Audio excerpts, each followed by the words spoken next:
It's the Ross Tucker Football Podcast. Oh, yeah, it is. But it's not just any Ross Tucker Football Podcast. It is a Teaching Tutorial Thursday, Christmas Eve edition of the Ross Tucker Football Podcast. That's me. I think you know that already. Former NFL offensive lineman at Ross Tucker NFL on Twitter or Instagram or Facebook. And all I want for Christmas is for you to follow me on whichever one of those platforms you happen to be on, or youtube.com/Ross Tucker NFL, and maybe even engage in some way so you can be the spread the word winner at Ross Tucker NFL, or you know what? At Ross Tucker Pod, just as good. At Ross Tucker Pod, Twitter handle, at Ross Tucker Pod on Instagram. That's where we post the highlight clips of each one of our shows, including the great Greg Cosell, who joins us every Thursday. We are presented by DraftKings. They are America's #1 DFS site, #1 sportsbook app. We will have a sponsor confirmation email winner on Friday, tomorrow. Yes, we will have a Christmas morning edition of the Ross Tucker Football Podcast, a Picks Friday that you guys will be able to listen to with your families while you're opening gifts or while you're driving to somebody else's house, depending on what you're going to do, whatever you think is safe. Forget Christmas carols, okay? What your family really wants to hear on that drive is the dulcet tones of one Ross Tucker. That's me. We will have a YouTube shout out tomorrow. No new patrons today. Patreon.com/RT Media. But we do have the Civilian Goat. I love that nickname. I don't even know if Greg likes it, but I like it. He's never said anything negative about it, so that's fine. Let's do it. Big show time. The Big Show. Every week, we are joined and in the presence of greatness. And that greatness comes to us in the form of Greg Cosell, 41 years at NFL Films, almost as long as the executive producer of the NFL Matchup Show, ESPN, Saturday mornings, Sunday mornings. You can also see him. He's on the show now, which they should have done a long time ago, but that's okay. He's been doing it for a number of years now, which is awesome, at Greg Cosell. And there's always a lot to get into with him. Greg, let's start with the Friday game, the Christmas game. We actually have a game on Christmas Day, and I will be calling it to complete the Tucker Slam of having called a game on every single day of the week during the 2020 season. Monday, Tuesday, Wednesday, Thursday, Friday, Saturday, and Sunday. Saints and Vikings, what jumps out to you? And I guess in particular, a lot of people are curious to hear what you saw from Drew Brees in his first game back from the injury against the Kansas City Chiefs. Yeah, I thought he had a tough outing, but I think a lot of that too had to do with the nature of the defensive opponent he was facing, because Steve Spagnuolo does a lot of different things with pressures, very multiple with his coverages. So I don't know if he'll see the same kind of thing from Mike Zimmer and Minnesota. Minnesota is a little more static in what they do. You pretty much know what you're going to get. And I would expect Drew to be better anyway. I think in this game, there were times he just didn't see it the way he normally does. My guess is that was a function of being out for, 4 or 5 weeks. So I would expect Drew to play a lot better. Obviously, they're missing Michael Thomas, so their wide receiver core is not exactly what they're hoping it would be. But, Minnesota starts 2 rookie corners in their base in Gladney and Dantzler. And then when they go to their sub nickel, they play Chris Jones on the outside and bring Gladney inside. So I think you're going to look at this secondary and feel like you can attack it as long as you can pass protect. And I think they'll be able to do that. So funny you say that, Greg, because when I look at the Vikings, you look at the numbers this year, Greg, for Adam Thielen and Justin Jefferson, Dalvin Cook, even Kirk Cousins, and it's like, how are they losing any game? I mean, like, they all have like record-setting numbers. But then you look at their defense, they have no pass rushers. They don't have a very good defensive line, and their secondary, their corners, I should be more specific, very, very young. In the NFL, Greg, no pass rushers, rookie corners. That is usually not a recipe for success on that side of the ball. And Eric Kendricks, I assume he's out again. I don't know. I haven't checked that. But he's missed the last, I think, 2-3 games. So they're starting in their base a rookie middle linebacker. So they're playing with a lot of young players. But you're 100% right, and it's not a profound statement. But when you're playing with little pass rush and a secondary that is a work in progress, it's very, very difficult. All right, Greg, let's get to Saturday night. Let's get to some of the games on Sunday that I am really looking forward to. In particular, the Indianapolis Colts and the Pittsburgh Steelers. I need to get your thoughts on both of these teams. Yeah. In particular, of course, the Steelers, because like anybody else, Greg, I am stunned by what I saw on Monday night. Well, I have to tell you, and you know me, Ross, I just look at the tape, and very often when you look at the tape tells you things that are true, but they're different from public perception. So looking at the tape and making a comment often comes across as a big, bold, controversial statement when it's not. It's tape. And I think Ben Roethlisberger at this point, and I don't know if it will get better given his age and the injuries he's had to his throwing arm, but right now Ben is really having a hard time driving the football. He's not throwing the ball really well. And I think they know that, and that's why they run the offense they run. You know, I've always believed that coaches tell you about their players by how they deploy their players and how they use their players. And this is an offense that is obviously it doesn't throw the ball at the intermediate level much. It doesn't throw it vertically. And by vertically, you know, throwing a fade ball is not a vertical throw. So they don't really drive the ball down the field in their passing game. And I don't believe that Ben right now can do that particularly well. And I think the tape reflects that. But as I said, they know that. So now you look at their run game, and they've really struggled with that as well because their offensive line all season has had issues moving people. So this is an offense that's very condensed. And when your offense is condensed in the NFL, it's very easy to defend. Okay, so the question I have there then would be, earlier in the year, I could have sworn Roethlisberger threw some deep balls to Claypool. He did. Against like Denver and Philadelphia. Yeah. And I didn't notice the arm strength or lack thereof in the first half of the year. Do you think he just kind of gotten worn down and it was worse, or is this something you saw all year? My guess is he's probably gotten worn down. And the other thing, those are not high percentage throws. So you're not going to live on throwing fades and vertical balls every single week. You have to take those shots in every game. That goes back to Sid Gilman, the father of the modern day passing game, who always believed you have to take shots, and you do, but they're not necessarily high percentage throws. And by the way, vertical throws are not just those kinds of throws, Ross. You know, vertical throws are deep digs, you know, balls thrown from 17 to 23, 24 yards. You know, those are part of the vertical passing game. I mean, you look at a team like the Bills, you know, they have a staple route concept where they go double post with a crosser. That's a vertical route concept. So throwing the crosser is not a ball you're throwing 45 yards down the field, but it's a vertical route concept. You don't see those kinds of things from the Steelers. All right, we're talking with Greg Cosell, executive producer of the NFL Matchup Show, joins us every single week on the Ross Tucker Football Podcast, and it is fantastic. The other side, the Colts, Greg, what are you seeing from Rivers and the Colts? Are they a team that looks like they could do some damage in the playoffs to you?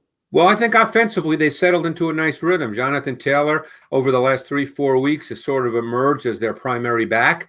And it's what I thought would happen over the course of the season. I thought he was the best runner coming out of the college draft in 2020. And he's kind of settled into that guy. Rivers has been very efficient over the last number of weeks. T.Y. Hilton has looked very, very good. It looks like he's T.Y. Hilton. I love the way they use Michael Pittman. Big body. They run a lot of crossers with him. A lot of shallow crossers, a a lot of in-breaking routes where that big body really is a factor. So I think they've settled into understanding how to best use their players. Rivers understands that.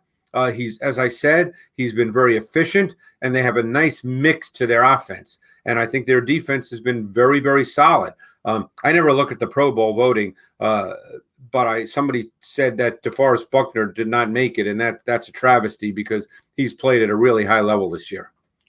He absolutely has. Okay, some of the other games I want to get your thoughts on. I feel like when there's young quarterbacks playing for the first time, I almost need to take, a weekly temperature from you. And in particular, well, hey, it's social media, Ross. We have to make a bold, definitive statement every 5 minutes. No, that's not what I mean. What I mean is, okay, we've now seen a second start from Jalen Hurts. They're playing the Cowboys. They might still be in the race if Washington loses. So I just need to know what you saw from Jalen Hurts in his second start that was different from his first start. First of all, he's been very impressive. That's you have to start right there. We know about the poise and composure. I'm not sure that that's a surprise to people based on just watching him in college. He's played in a lot of big games in college, so that's there. But what fascinates me, and this was true with Dak Prescott as well, and now I'm thinking about this as I start evaluating college quarterbacks, is those two quarterbacks were more accurate their first year in the NFL. And granted, the sample size for Hurts is only 2 games, but they're more accurate in the NFL than they were in college. And I'm really not sure what to make of that, Ross. Hurts has thrown the ball extremely well. Now, a lot of the throws are timing spot throws, meaning that you drop back, hit that back foot, and you're throwing to a spot. The route, the receiver gets to a spot, and you're throwing to that spot. You're not waiting to see what the receiver does. But still, the accuracy, the ball placement has been very, very good for Jalen Hurts. He was not quite that guy in college.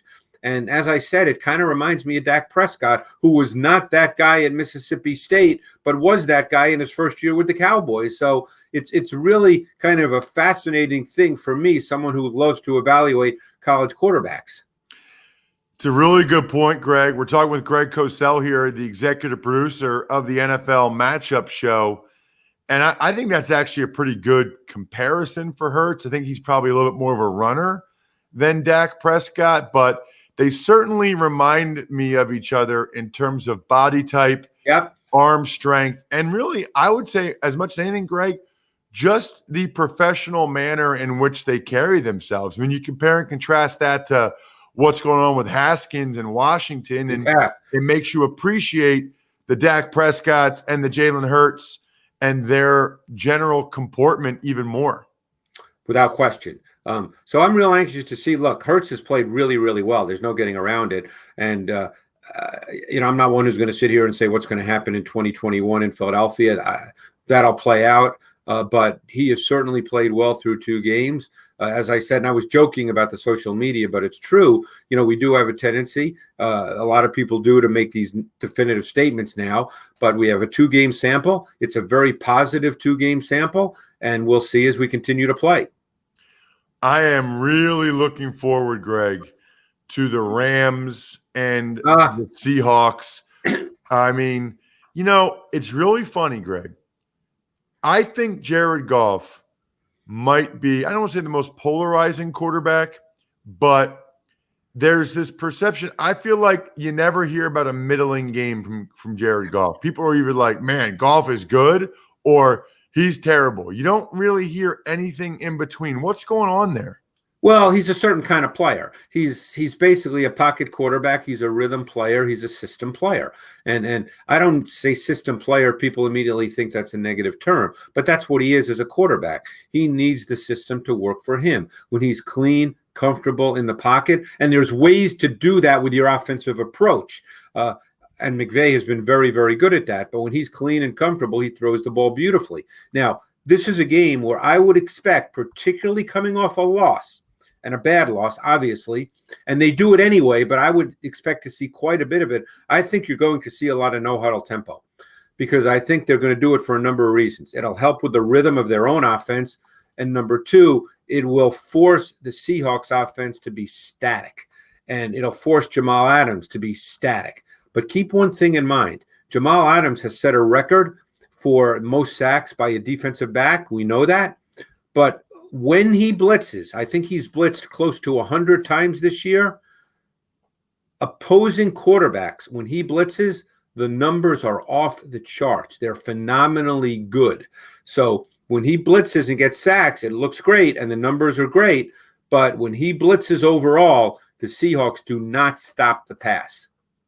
Wow. Okay. That's something I had not heard. I'm not going to sit here and recite numbers, but I'm just telling you, the numbers are bad. Yeah. No, that's good to know. I didn't know that. I honestly, when I watch him, Greg, I think, why don't they blitz him more? It seems like he gets a sack or a pressure every time. Well, that's what he does best. He's not a back-end player. And the Rams caught them a couple of times in the Week 10 matchup. Obviously, this is a rematch. The Rams caught them a couple of times in the Week 10 matchup where they went no huddle, and Adams had to play on the back end, and that's not the strength of his game. Talking with Greg Cosell. We do it every week here on the Ross Tucker Football Podcast. He is the guru for NFL films when it comes to breaking down the video. Let's get to Sunday night. This is another one that's going to be awesome, Greg. It's the Tennessee Titans and the Green Bay Packers. What do you got for me? Well, Ross, if I said that the Titans are leading the NFL in scoring, how many people would say, oh, yeah, I knew that? I mean, they're leading the NFL in scoring. And we know about Derrick Henry, so we don't need to discuss him. And by the way, that does set up an interesting matchup in this game, because you and I both know that Mike Pettin would much prefer to play in his sub-nickel 5 DBs and sub-dime 6 DBs than he would in his base. And now he's going to have a decision to make, because the Titans will line up with 2 tight ends, with 3 tight ends, with a fullback, and they'll give it to Derrick Henry and say, here we come. So that's one element of this game. But the other element that fascinates me and is the play-action pass game of Tennessee. Tannehill has more yards passing on play action than any quarterback in the league. They get explosive plays out of play action. So that's another fascinating element to this game. Interesting. I didn't know that. More yards passing. Somebody put up a stat of Tannehill compared to Mahomes over the last 24 games. They're pretty close. The numbers were very comparable. It's crazy. Yeah.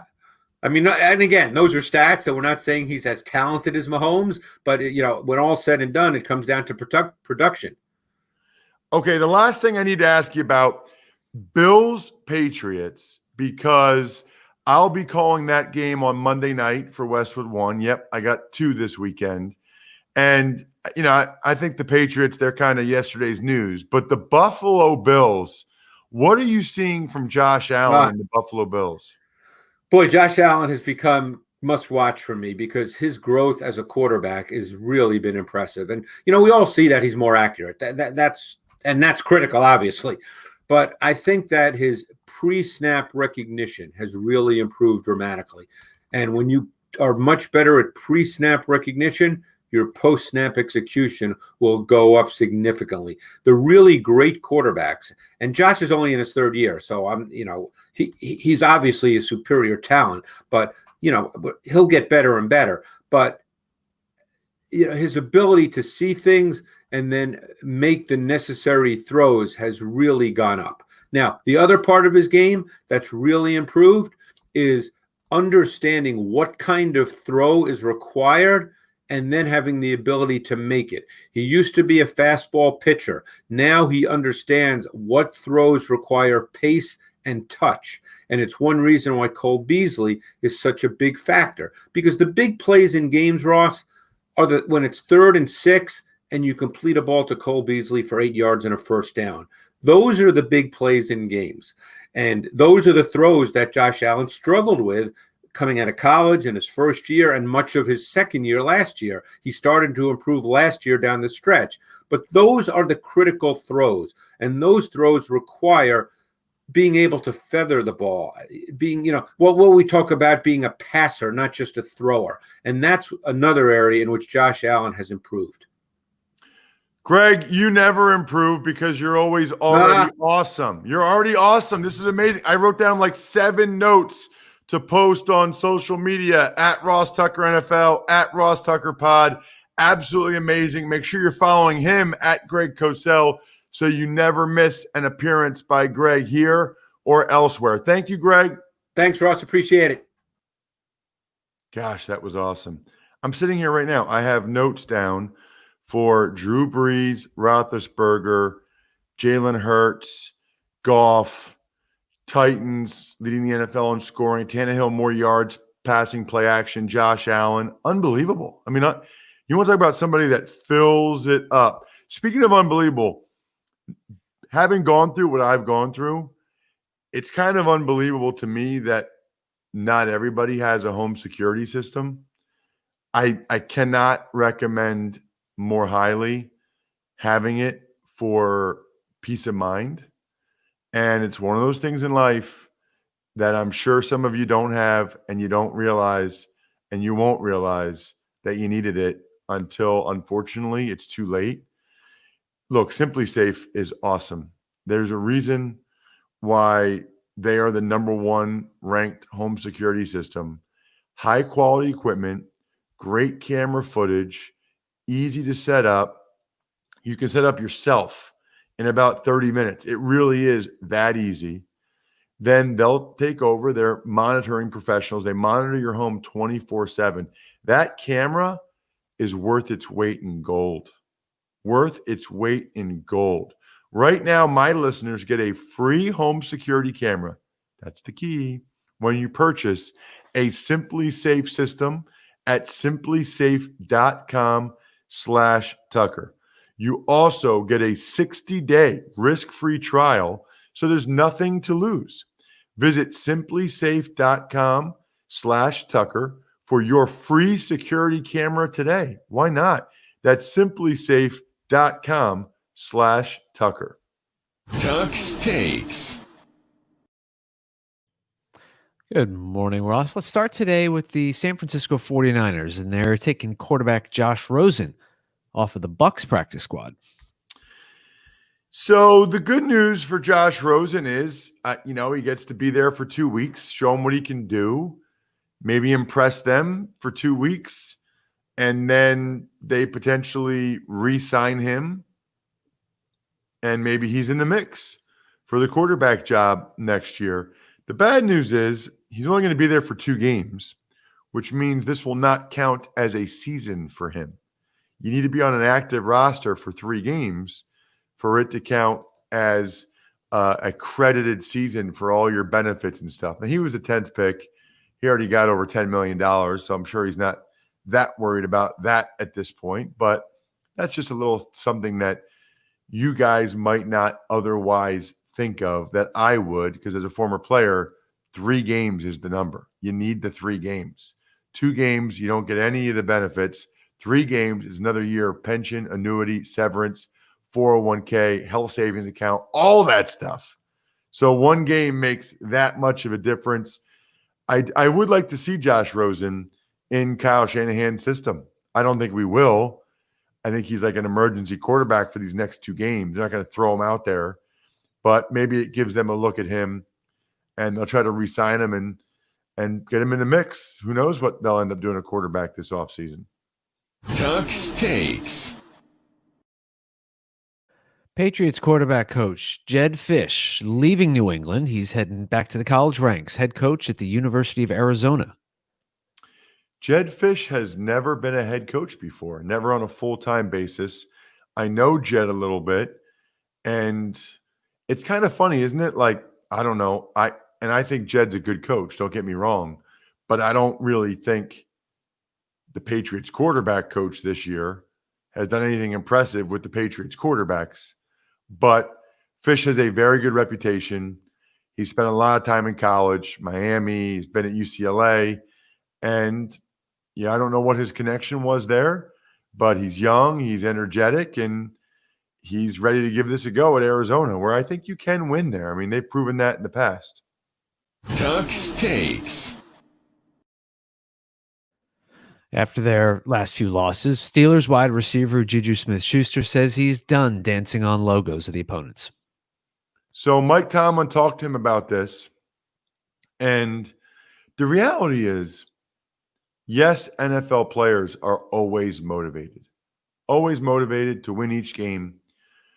But what you don't want to do is give them that little something extra, that little extra edge that they might not otherwise have for that game. You don't want to do that. Trust me. You do not want to be giving these guys the extra edge. And that's what Juju Smith-Schuster has clearly done. Look at the way the Bills, look at the way the Bengals were flying around hitting, especially hitting him. I don't know why you'd want to make yourself a marked man like that. That's the last thing I would ever do or want to do. These guys are killers, man. Like, the last thing you want to do is put a target on your gosh darn back.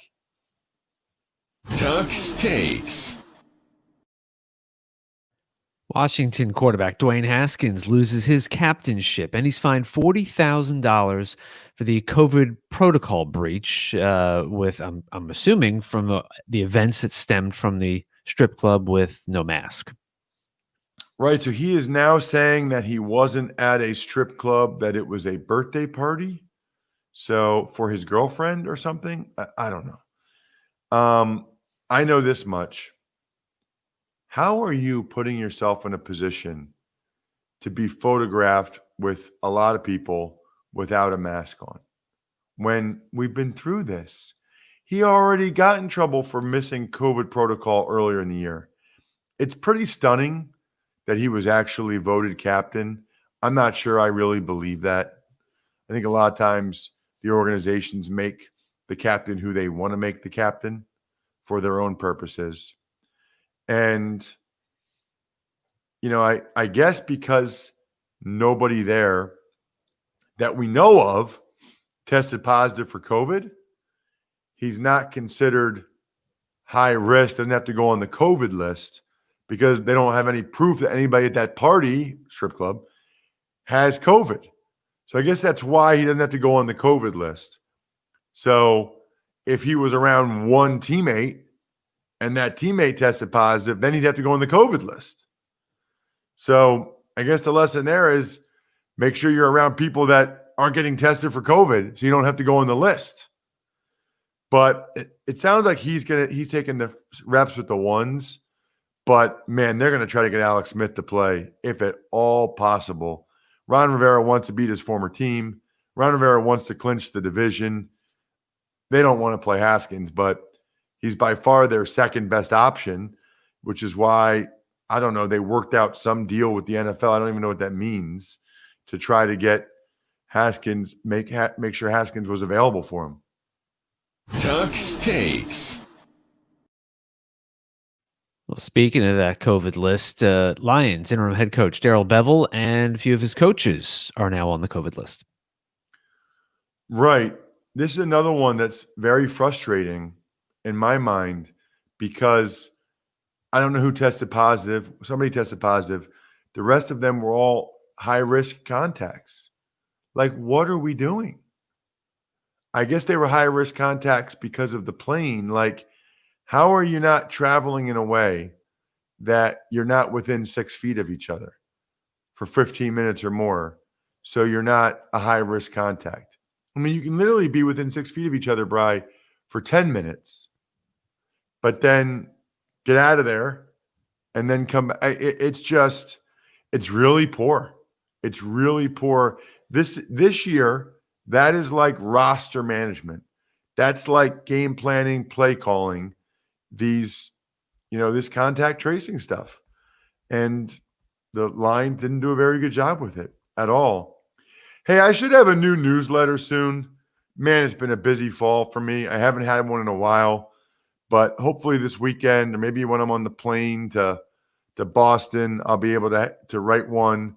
I got some things to say to you guys, some new things to let you know about, and some stories to tell you. So sign up at RossTucker.com. Scroll down and hit the sign up for Ross's newsletter. We literally haven't done one all season, so it's not like we're spamming you at all. Not at all. But I do have a good one coming out soon, so that I think you'll enjoy. So please go on the homepage at RossTucker.com, scroll down, and go ahead and sign up to make sure you get that email. You're not going to want to miss it. Shout outs are in order for some of our I Think We're Done Here members of patreon.com/RT Media.